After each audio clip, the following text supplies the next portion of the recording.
로마서 13장 8절부터 10절까지를 우리 다 같이 한 음성으로 읽겠습니다. 피차 사랑의 빚 외에는 아무에게든지 아무 빚도 지지 말라. 남을 사랑하는 자는 율법을 다 이루었느니라. 간음하지 말라, 살인하지 말라, 도둑질하지 말라, 탐내지 말라 한 것과 그 외에 다른 계명이 있을지라도 내 이웃을 내 자신과 같이 사랑하라 하신 그 말씀 가운데 다 들었느니라. 사랑은 이웃에게 악을 행치 아니하나니 그러므로 사랑은 율법의 완성이니라. 아멘. 예수를 믿으면서 점점 믿음이 자라고 우리가 은혜 안에 사는 생활을 하게 됩니다. 은혜 안에 산다는 것이 뭘까? 은혜란 말을 우리가 많이 듣습니다마는 은혜를 느끼는 것이 더 날로 새로워지는 것, 귀한 일입니다. 은혜 안에 있는 게 뭘까? 우리가 은혜 받았다는 말을 다른 각도에서 느낄 수 있는 게 뭐냐면 나는 주님께 빚진 자임을 깨달았다 이 말입니다. 내가 참 주님께 빚을 많이 졌구나. 그걸 깨달으면 깨달을수록 내가 그분의 은혜 안에 산다는 것을 실감하게 됩니다. 내가 열심인 줄 알았더니, 내가 잘난 줄 알았더니, 내가 인내하고 오래 참은 것 같고 내가 열심히 있었던 것 같더니 그게 다 그분을 사랑하고 그분의 은혜 안에 있음으로 되어진 일인가. 이걸 깨닫는 것이죠. 이 본문에도 사랑의 빚 외에는 아무에게든지 아무 빚도 지지 말라. 그리스도인들은 빚진 자라고 몇 주 전에 제가 말씀을 드렸습니다. 우리는 빚진 자라는 것을 알고서 그때부터 신앙생활을 할 수 있습니다. 빚지지 않고는 사람들이 당당하죠. 요즘 같은 시대에 가계 부채가 없는 집이 몇이나 있을까? 은행 신세를 안 진 사람들이 얼마나 있을까? 가계 부채가 많다고 우리나라 경제를 걱정한 사람 또 그런 기사를 본 적이 있을 것입니다. 대한민국에서 은행 신세를 안 진 사람이 몇이나 있을까? 그때 은행에서 달라는 이자를 줘야 되고 또 아쉬우면 가서 부탁을 해서 빚을 더 얻으려고 애를 씁니다. 하지만 빚이 없는 사람은 당당하지요. 은행 가서도 소리칠 수 있습니다. 내가 돈을 맡긴 사람이라고 생각해서. 신앙생활은 하나님 앞에 사실은 당당할 수 있는 이유도 있고 당당하지 못해야 된 이유도 둘 다 있어야 됩니다. 첫째는 내가 그분의 은혜로 당당해진 것, 이것도 필요하고 두 번째로는 그분의 은혜 없이는 당당할 수 없다는 것도 깨닫는 것이 중요합니다. 이 두 가지 상반되고 전혀 모순된 것 같은 것이 공존하는 것이 신앙생활이에요. 내가 당당해지는 이유가 뭐냐? 그분께 은혜 입었기 때문이고. 그러나 사실은 나는 그분 앞에 당당할 수 없는 사람이다. 왜? 빚진 자이기 때문이다. 성경에 겸손하라는 말씀이 있습니다마는 사실은 우리가 겸손하기는 쉽지 않습니다. 겸손해지려고 노력은 하지만 실제로 겸손하기는 쉽지 않습니다. 마치 이것은 거짓말하지 말라. 거짓말하지 않겠다고 우리는 결심하고 거짓말하지 않고 살고 싶어서 노력합니다마는 거짓말 안 하고 살기가 쉽지 않지요. 그래서 가장 큰 거짓말 아시죠? 나는 한 번도 거짓말한 적 없다고. 그게 제일 큰 거짓말이라는 거죠. 지금 우리가 하나님 앞에서 나는 하나님의 은혜 입지 않고 겸손할 수 있을까? 은혜 입은 사람만 겸손합니다. 은혜 입은 사람만 순종하게 되고 은혜 입은 사람만 주님을 따르게 되어 있습니다. 은혜 입은 사람이 신앙을 지킬 수 있습니다. 은혜 입은 사람이 주님을 사랑하고 은혜 입은 사람이 주를 위해서 목숨을 다하여 정절을 지킬 수 있는 것입니다. 빚진 자가 되었기 때문에 우리는 겸손할 줄 아는 것입니다. 그분께로부터 빚진 자가 되었기 때문에 나는 주의 말씀을 따라 살아야겠다는 결심이 항상 나오는 것입니다. 그래서 이 본문에도 우리에게 하나님이 계명하신 율법이 나오는데 율법의 여러 계명들 이렇게 하라, 이렇게 하라, 이렇게 하라. 많은 사람들이 율법에 대해서 오해를 해가지고 율법은 폐했다. 율법은 이제는 끝났으니까 우리는 복음 안에 있으니까 율법은 우리를 상관할 수 없다. 그래서 11조가 율법에 속한 것이기 때문에 11조 하라고 말하면 잘못된 것이고 심지어 어떤 사람은 그렇게 가르치면 이단이다라고도 하는 글을 보았어요. 율법이 무엇인가를 우리가 알아야 됩니다. 저는 지금까지 성경에서 율법을 폐했다는 말씀을 본 적이 없어요. 예수님도 말씀하시기를 내가 온 것은 율법을 폐하러 온 것이 아니고 온전케 하려 왔다 하셨죠. 근데 우리는 율법과 복음을 마치 상대적인 것으로 두고서 이걸 강조한 나머지 이걸 무시하게 되고 이 복음주의입니다. 그러나 율법을 강조한 나머지 복음을 무시하는 것 율법주의입니다. 중요한 것은 성경이 율법을 폐했느냐 폐하지 않느냐 아니라 예수 안에서 율법이냐 예수 바깥에서 율법이냐 이 차이만 있을 뿐입니다. 그래서 예수 오시기 전에도 율법대로 하나님을 섬긴 사람들 그들도 주의 말씀을 따라서 하나님을 섬기느라고 계명들을 지켰습니다. 그런데 그게 실패한 이유가 뭔지 아십니까? 그들은 빚진 자라고 생각하지 않았어요. 자기들은 이렇게 열심히 있고 이렇게 훌륭하고 이렇게 경건하고 이렇게 노력한다는 것을 사람들 앞에 자랑했었고 그래서 그들이 11조 할 때에도 박하와 근차와 회양에 11조까지 했다 했습니다. 일주일에 2번씩 금식하고 저 세리와는 근본이 다른 사람처럼 우리는 주 앞에서 이렇게 살았습니다.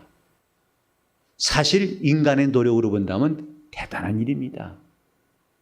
웬만한 사람은 따라갈 수가 없어요. 누구를? 바리새인들을. 그런데 사람의 눈에는 기존에는 충족되었지만은 주님 보실 때에는 어림도 없다 이 말이죠. 그들이 왜 실패했는 거 아니? 빚진 자가 되어서 하지 않았기 때문이에요. 신앙생활도 마찬가지입니다. 우리는 교회에서 봉사하고 주님께 예배하고 또 전도도 하고 가르치기도 하고 여러 가지를 합니다. 만약에 우리가 빚진 자라고 하는 것을 알지 못하고 한다면 우리는 구약 때 바리새인과 똑같아요. 그 결과는 참담할 수 있습니다. 그러나 빚진 자가 되었기 때문에 주님께 나와서 예배하고 주님을 사랑하고 주님께 순종하는 것 이것은 더할 나위 없이 귀한 겁니다. 본문의 말씀은 그거예요. 사랑의 빚 외에는 지지 말라. 우리는 빚진 자다. 그러므로 빚지지 않는 게 뭐냐? 이제 그 영적 생활이에요. 다시 말해서 빚진 자로서 하나님께 순종하는 것, 이게 사랑의 빚을 지는 겁니다. 주님이 지금 우리에게 원하시는 것은 얼마나 우리가 열심히 있느냐보다도 내가 나를 사랑하느냐예요. 내가 얼마나 잘 가르치고 얼마나 훌륭하냐가 아니라 나를 사랑하느냐 이것입니다. 얼마나 기도를 많이 했느냐가 아니라 나를 사랑하느냐 이것입니다. 누가복음 7장에 이런 말씀이 있죠. 한 바리새인이 주님을 초청했어요. 식사를 대접하겠다고. 그만 갑자기 불청객이 끼어들었습니다. 그 동네에 죄인인 한 여자가 와가지고 마치 새치기 한 거죠.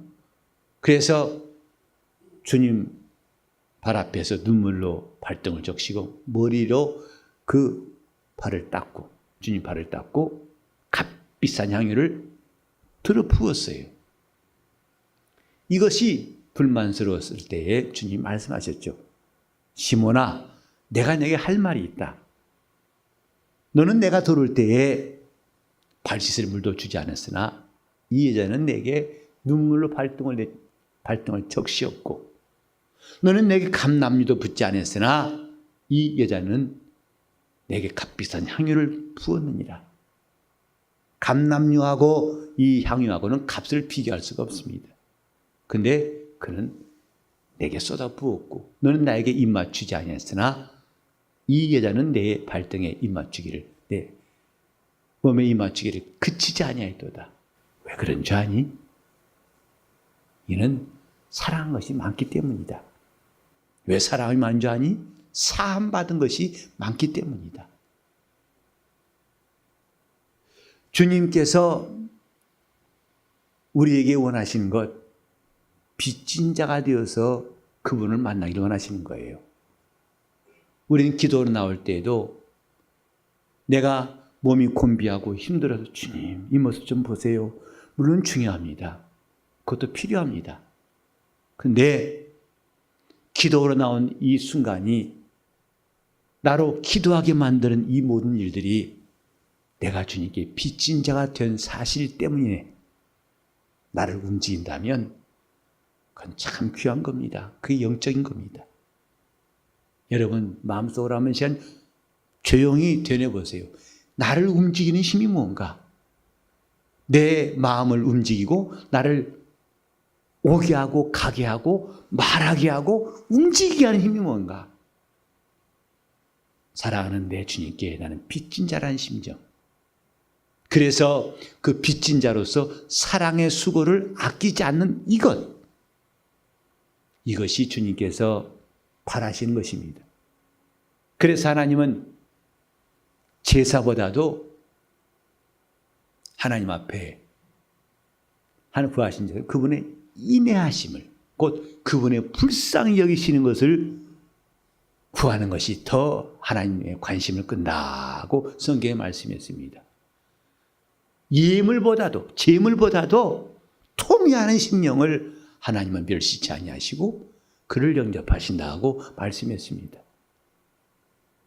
오늘 이 본문에 우리가 빚지지 말라 한 말씀을 좀 단순히 들으면 갚을 거 다 갚아주고 제대로 살자, 착실히 살자 이렇게도 할 수 있겠습니다. 하지만 이건 그 정도의 말씀이 아니라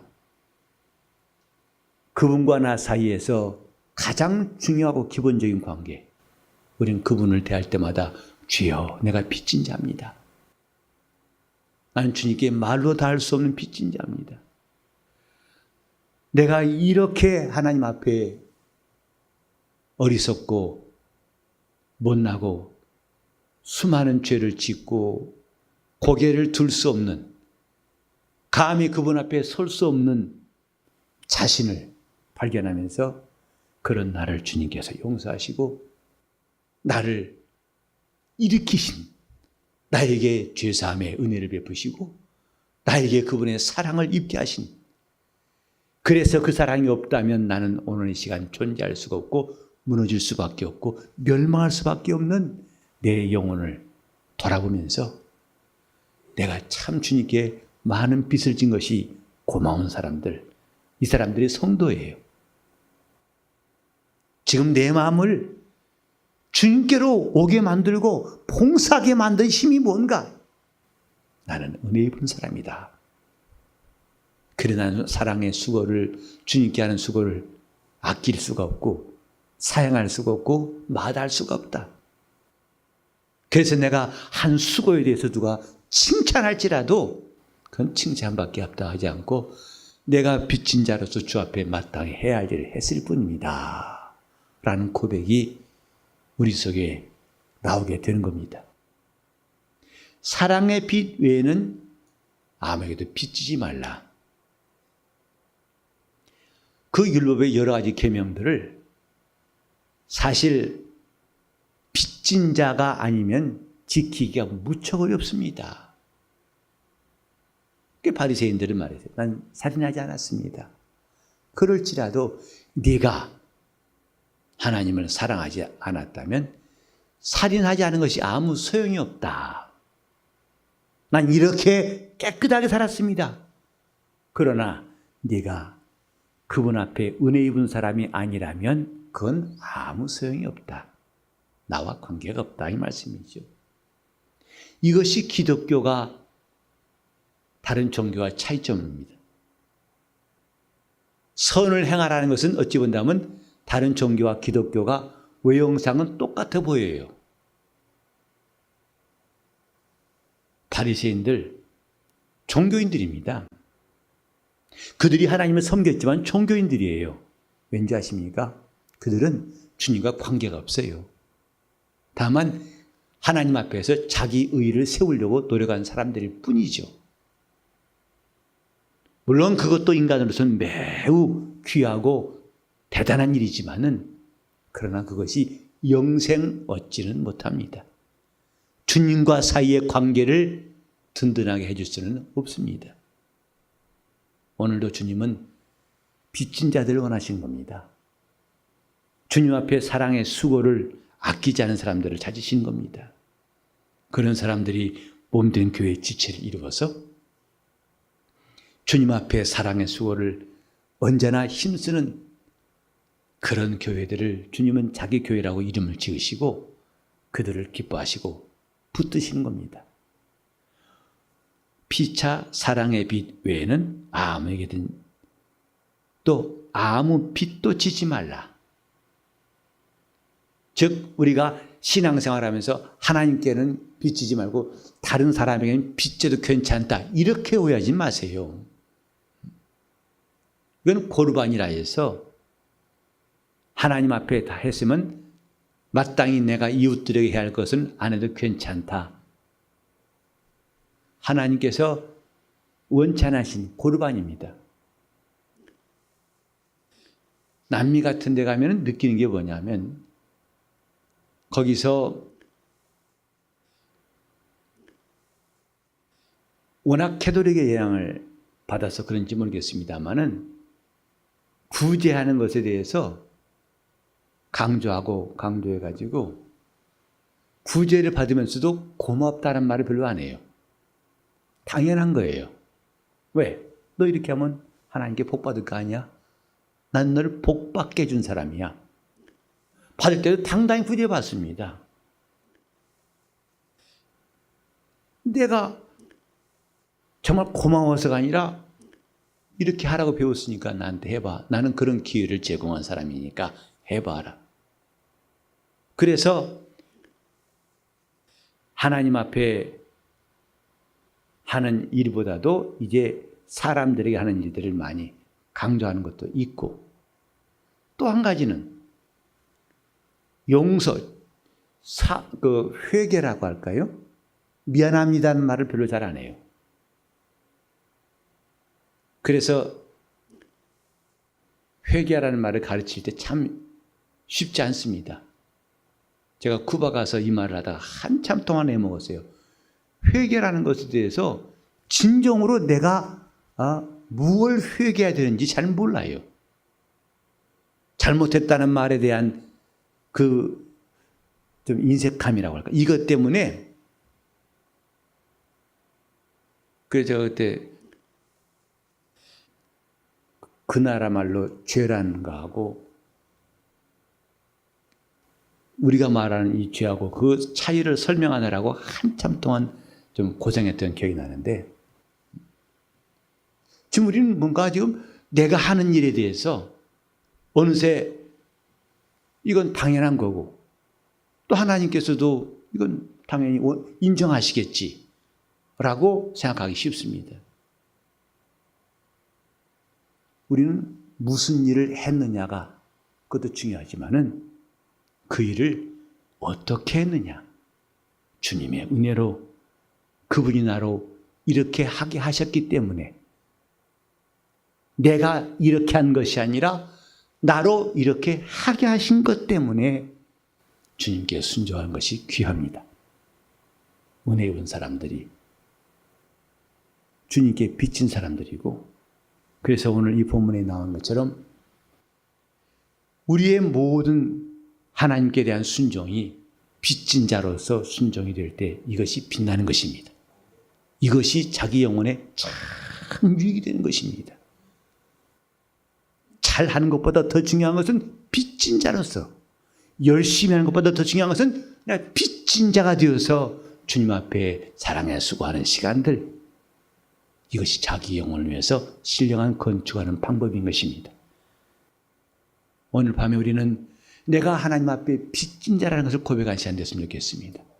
주님, 나는 그저 빚 관계없고 마치 이것은 어쩔 수 없이 해야 되니까, 율법이 말씀하셨고 성경이 이렇게 하라고 했으니까 피곤을 무릅쓰고 나와 기도합니다.